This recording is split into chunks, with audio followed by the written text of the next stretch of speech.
What if the main riff from Layla sounded more like this?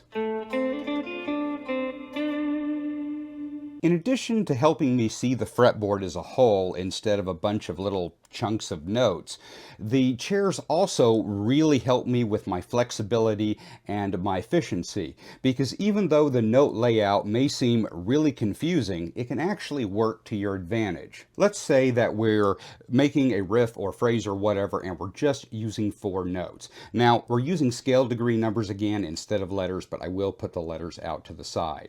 So we're using the first, the third, the lower fifth, and the lower seventh. And you can use those 4 notes in a bunch of different ways.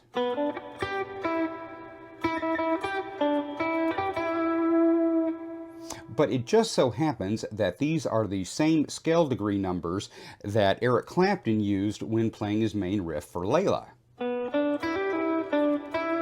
Except, of course, we're playing in a different key. Now, because this third down here is the top of a blue chair, that means that this third, which is also the top of a blue chair, is the exact same note. It also means that this 7th down here is the same 7th as right here. So you could play that exact same riff,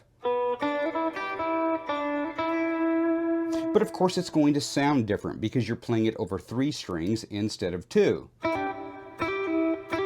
So you can't really get that hammer on because you've got the notes on 2 different strings. So imagine if Clapton had tried to play it within this kind of a box with his ring finger on the root instead of his index finger. And so this is just one example of where being able to play the notes in different ways actually gives you a lot more flexibility and efficiency, and it's part of the reason that we have the song Layla.